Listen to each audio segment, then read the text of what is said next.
Hello, you are watching News Mongolian MNB World. I'm your host, Jugdir Gambold.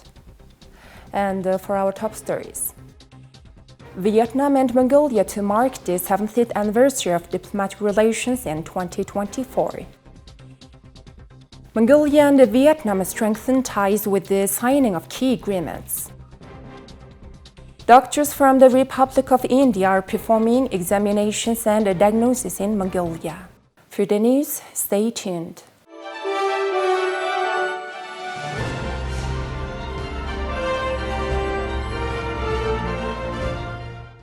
Official talks held between President Hu Sihotna of Mongolia and Vietnamese President Vo Van Tung have yielded significant outcomes, further solidifying the diplomatic relations between the two nations. During the discussions, both countries' leaders expressed their commitment to expanding cooperation in various key sectors. The Mongolian president highlighted the successful creation of favorable conditions for enhancing food, agriculture, trade, and economic cooperation between Mongolia and Vietnam. He also emphasized the importance of supporting the tourism industry through policy initiatives and increasing citizen exchanges. Additionally, President Horisok announced the co-organization of the Mongolian Vietnamese Business Forum as a part of the state visit, underlining the significance of policy support for entrepreneurs from both countries to boost mutually beneficial cooperation in trade and investment. The Vietnamese president, in his remarks, praised the official talks as open, sincere, friendly, and welcoming. He noted that the two heads of state engaged in comprehensive discussions covering topics such as bilateral relations, regional and international issues of mutual interest, and arrived at common understandings. The Vietnamese president also revealed that both countries have agreed to work closely to ensure the effective and practical implementation of measures for the celebration of the 70th anniversary of diplomatic relations between both countries, slated for next year. Expressing gratitude, President Vo Van Tuan thanked President Horisok for the warm invitation to visit Mongolia in a state visit in 2024,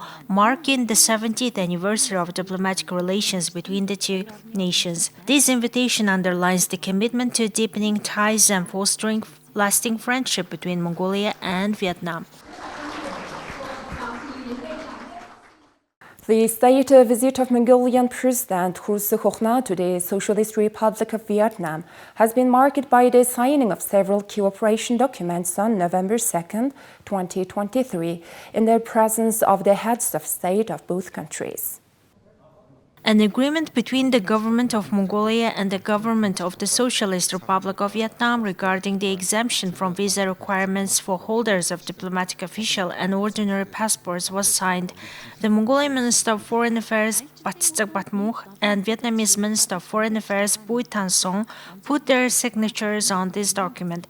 This agreement will facilitate travel and strengthen diplomatic ties between the two nations. A memorandum of understanding on information exchange and migration management was signed between the Minister of Justice and Internal Affairs of Mongolia and the Minister of Public Security of the Socialist Republic of Vietnam. The signing ceremony featured the Mongolian Minister of Foreign Affairs and the Vietnamese Minister of Public Security General To Lam. Another key memorandum aimed at countering transnational organized crime, particularly dealing with drug trafficking, was signed by the Minister of Foreign Affairs of Mongolia and the Minister of Public Security of Vietnam. This agreement underscores the commitment of both nations to combat the global issue of drug trafficking.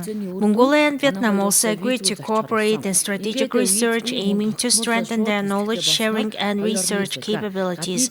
A memorandum of understanding between the National Security Council of Mongolia and the Minister of Public Security of the Socialist Republic of Vietnam on cooperation in strategic research was signed by the Secretary of the National Security Council Ikhbayr Chatamp and Minister General To Lam. To bolster economic ties, a memorandum of understanding was signed between the Minister of Food, Agriculture and Light Industry of Mongolia and the Minister of Industry and Trade of the Socialist Republic of Vietnam on sustainable rice trading. This agreement, signed by Minister Boris Johnsons and Minister Nguyen Hon Dien, aims to promote sustainable rice trade between the two countries, contributing to their food security and agricultural cooperation. Specialists, the doctors from the Republic of India are coming to Mongolia to conduct examinations and diagnoses. Additionally, the doctors will provide advice to Mongolian doctors and share their information about technology and new treatment experiences utilized in international countries. Medical professionals from the Republic of India are arriving in Mongolia as part of a contract with the Ministry of Health. Alongside offering expert advice, these doctors will also be conducting patient examinations.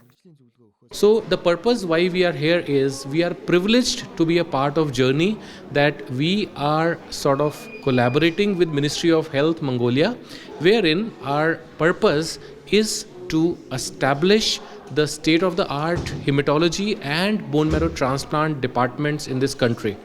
In the same endeavors, what we will be doing is we will be imparting training to the doctors here in this country, as well as the necessary paramedical staff would be trained during the journey, so that maybe 6 months or 1 year or maybe beyond that, the Department of Hematology and Bone Marrow Transplant can function independently and do high-end treatments the way we are doing back home in our country, and maybe all the patients who require such high-end treatments do not need to travel outside the country for such treatments. This gastro-related cancers, the main reason that I feel is because of the lifestyle habits that we have in Mongolia, and there's a lot of beef that is being consumed and a lot of meat that is being consumed that contributes to probably this high incidence of gastrointestinal cancers.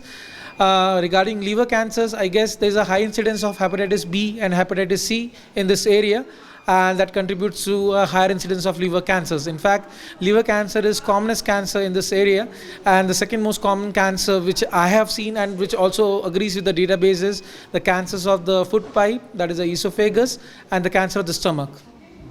Doctors from the Republic of India have been working in Mongolia since October 31st. During this period, in addition to providing professional advice to doctors, they have also been conducting examinations for citizens. Please take a look at currency exchange rates provided by the Mongol Bank.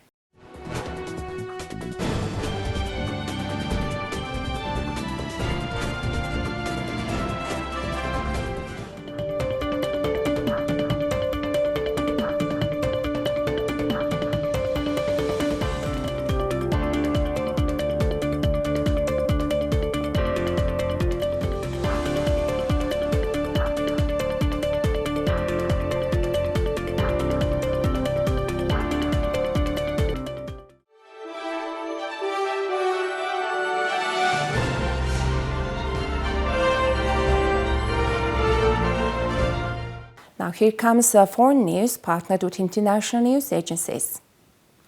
Boris Johnson's former top aide painted a picture of widespread chaos and dysfunction in the UK government during the coronavirus pandemic. Dominic Cumming has told UK COVID-19 pandemic inquiry that Johnson as a leader was distracted and indecisive during the country's biggest peacetime crisis. In keenly awaited testimony to the country's public inquiry into the COVID-19 pandemic, Dominic Cummings was withering about many of the people dealing with the situation, including his former boss describing a culture of toxic relations and lack of trust, but denied that he had broken any rules. In emails and WhatsApp messages that were handed to the inquiry and read out by the lead counsel, Cummings also slammed many in Johnson's cabinet and other top officials in expletive written terms. Cummings was the Prime Minister's chief advisor during the first months of the pandemic in 2020 and at the heart of the UK's response. Deputy Director at the Institute for Government Emma Norris says Cummings' use of bad language to describe his colleagues reveals the issues he struggled with himself. Cummings was hired by Johnson after helping to mastermind the Victorious Leave campaign in Britain's 2016 European Union membership referendum and was often described as Boris' brain. He told the inquiry that Johnson, who was hospitalized for several days with the virus in April 2020, lacked focus and discipline, constantly changing his mind during the pandemic, which made it difficult to set policy. During his testimony, he also took a swipe at many of the formal structures of the government during the pandemic and how a lack of a planning hobbled the immediate response to the virus after it first emerged in China in late 2019. The UK has one of the highest COVID-19 death tolls in Europe, with the virus recorded as a cause of death for around 230,000 people. Johnson, who was forced to step down as a prime minister in September 2022 following revelations of rule-breaking parties at his Downing Street residence during the pandemic, is due to address the inquiry before Christmas. Current Prime Minister Rishi Sunak is also expected to give evidence this year, as he was Johnson's Treasury chief during the pandemic.